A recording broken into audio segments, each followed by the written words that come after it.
Bonsoir YouTube et bienvenue sur ma chaîne. Alors, une dernière vidéo sur le sujet, c'est une sorte de vidéo mise à jour si on veut. Donc, alors, ça m'a beaucoup été reproché sur la vidéo. On m'a dit, oui, tu es un complotiste, oui, la théorie du complot. Alors, je vais mettre les choses au clair, j'ai pas parlé de complot, j'ai parlé de manipulation. C'est deux choses légèrement différentes, même si elles s'en rapprochent. Donc j'ai parlé, moi, de manipulation. Voilà. Alors, j'avais raison sur pas mal de choses dans ma vidéo Charlie Hebdo. J'ai prédit, entre guillemets, que les auteurs de l'attentat ne seraient jamais pris vivants.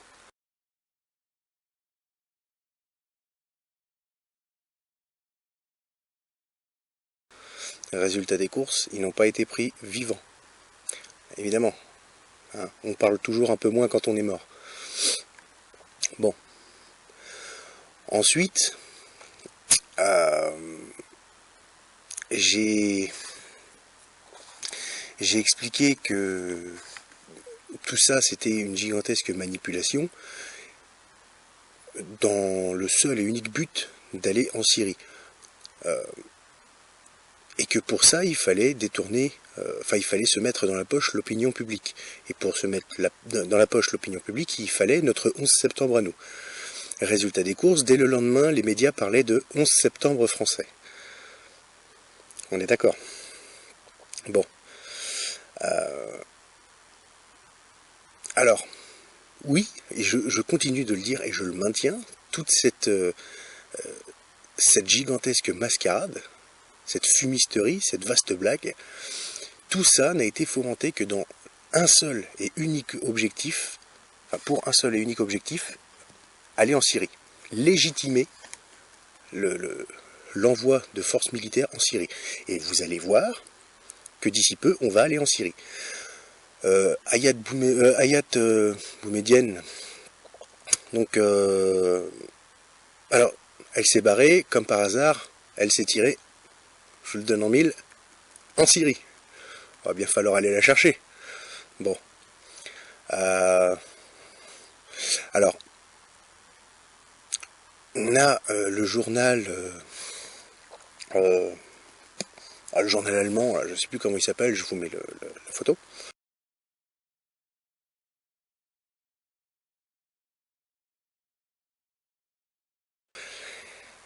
Et bien subitement, il nous sort comme quoi en Syrie, il serait en train de fabriquer des armes nucléaires, donc des armes de destruction massive. Donc je sais pas vous, mais moi ça me rappelle étrangement les mensonges publics, d'accord, que le temps a fini par démasquer. When Iraq finally admitted having these weapons in 1995, the quantities were vast. Less than a teaspoon of dry anthrax, a little bit about this amount. This is just about the amount of a teaspoon. Less than a teaspoonful of dry anthrax in an envelope shut down the United States Senate in the fall of 2001. De la guerre en Irak. Donc il y a eu le 11 septembre 2001. En 2003, on a Colin Powell qui vient avec sa fiole, là. Et ça y est, les Irakiens ont des armes de destruction massive. Il faut aller faire la guerre en Syrie. En Irak, pardon. Lapsus révélateur. Alors, tout le monde a été en Irak, on a rasé le pays.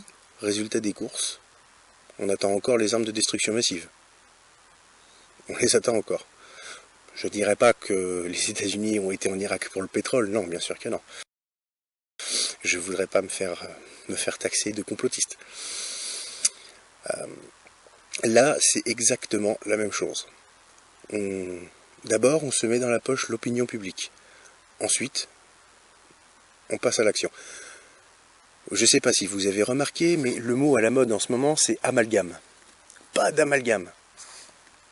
Donc, pour que les musulmans soient d'accord, les musulmans de France, pour qu'ils ne s'opposent pas à la guerre en Syrie, donc au déploiement de forces militaires en Syrie, il faut se les mettre dans la poche. Et comment on se les met dans la poche? En leur disant tout simplement, soit tu es un bon musulman et tu es d'accord, donc auquel cas on ne fait pas d'amalgame, soit tu es un islamiste. Voilà. C'est tout simple. Donc, là maintenant, on voit de plus en plus de musulmans dire « Ah mais non, faut pas faire d'amalgame, nous on est les gentils musulmans, les islamistes là-bas, ils sont méchants. » Ben là évidemment que personne... je ne sais pas si vous avez remarqué, mais quand même, comme par hasard, ça a touché les trois, cette histoire de Charlie Hebdo. Ça a touché les Français, d'accord, ça a touché les musulmans et ça a touché les juifs. Comme par hasard. Une pierre trois coups. Ah, j'avoue que là, franchement, les mecs sont de moins en moins subtils. Donc voilà, il suffit de faire le rapprochement. Il y a eu le 11 septembre 2001, résultat des courses, pour des mensonges. D'accord, il n'y a jamais eu d'armes de destruction massive en Irak. Mais donc pour des mensonges, il y a eu un peu plus d'1 million de morts. Bon, pour du pétrole, in fine. Là, il nous faut un casus belli et il nous faut aussi l'aval de l'opinion publique. Donc qu'est-ce qu'on fait? On touche les trois communautés, on va dire, dominantes en France, c'est-à-dire les Français athées, comme Charlie Hebdo. On va toucher les Juifs, qui ne sont pas dominantes au niveau du nombre, mais très influentes. Et on touche les musulmans, qui sont très nombreux. Voilà. Donc là, on a les trois, c'est bon, on peut partir en Syrie ce soir. Il n'y a personne qui dira non, mais c'est pas bien, parce qu'on va aller en Syrie au nom de la liberté. Voilà. Le pétrole, on s'en fout. Donc, essayez de vous réveiller un petit peu. Essayez vraiment de vous réveiller un petit peu, comme quoi c'est pas du tout une théorie du complot. Les faits sont là, Ils l'ont déjà fait le 11 septembre 2001. Ils nous le refont à nous aujourd'hui. Voilà. Donc, vous allez voir ce que je vous dis, on va aller en Syrie, quoi qu'il arrive. Quoi qu'il arrive. Là où c'est grave, c'est que les Russes, et par le fait les Chinois, vont pas être contents. Donc, là, c'est peut-être le coup de trop. Aller en Syrie, ça serait très probablement le coup de trop. Là, ce serait un conflit vraiment mondial, mais vraiment mondial pour le coup.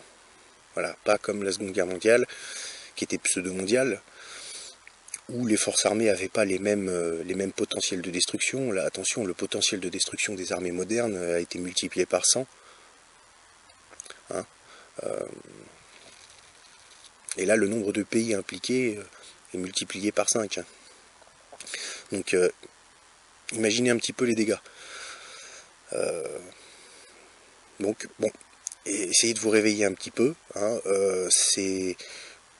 je trouve dommage qu'on nous fasse... aux gens comme moi qui ne sommes pas d'accord et qui avons quand même, malgré tout, au fond de vous, vous le savez, mis le doigt sur quelque chose, qu'on nous fasse fermer notre gueule avec la carte complot. Mais tu es un complotiste. Voilà, c'est la carte Joker. Un peu comme la carte antisémite. Voilà. Vous balancez à quelqu'un antisémite, c'est fini. Le débat est clos, terminé. Là, c'est la même chose. Mais de toute façon, tu es un complotiste. Et après, on vient me parler des martiens, des choses comme ça. Oui. Enfin, si vous voulez, moi, j'ai jamais parlé de martiens, j'ai jamais parlé de complot. Je parle juste de manipulation avec des faits avérés. Je suis désolé, d'accord. Ça a été avéré pour le 11 septembre, la guerre en Irak. Ça a été avéré. Voilà. Exactement comme la guerre en Centrafrique. Hein. Gigantesque manipulation, c'est pour sauver les pauvres Africains. Bon. Là derrière, on ne vient pas avec les bagages vides. Hein. Dans les bagages, on va à la boutique souvenir et on prend les diamants, l'or, l'uranium et tout. Ouais, enfin. Mais voilà. Une dernière petite chose, tâchez de ne pas faire montre d'autant d'incohérence lorsque vous commentez ma vidéo sur Charlie Hebdo, à savoir que vous me dites de fermer ma gueule au nom de la liberté d'expression. C'est légèrement incohérent. Voilà. Donc, Ça, c'est vraiment, vous avez la même réaction par le fait, ceux qui me disent de fermer ma gueule, avaient la même réaction que les djihadistes. Parce que t'es pas d'accord avec moi, je te fais fermer ta gueule de force. Voilà, bon. Donc vous valez pas mieux. Hein. La liberté d'expression, on est justement en plein dedans. Hein. Alors, tâchons de la respecter pour chacun. Donc voilà, c'était une dernière vidéo, une petite mise à jour. Je n'y reviendrai plus. Je n'y reviendrai plus, puisque de toute façon, le temps me donnera raison. L'avenir me donnera raison. Exactement comme elle m'a donné raison jusque maintenant. Tout ce que je vous avais dit, c'est produit. Voilà. Et bien tout ce que je vous dis dans cette vidéo va se produire. Les conséquences vont être terribles, mais vraiment terribles. Et pour tout le monde. Et donc peut-être qu'on a une petite chance de passer à côté. Si on se réveille. Si on se réveille, si on prend conscience de la manipulation et qu'on dit non, on ne va pas en Syrie. Malheureusement, on ira. On ira parce que les gens comme moi sont des théoriciens du complot et voire peut-être même des cerveaux malades. Bon. Eh bien, je vous souhaite une bonne soirée et gardons espoir.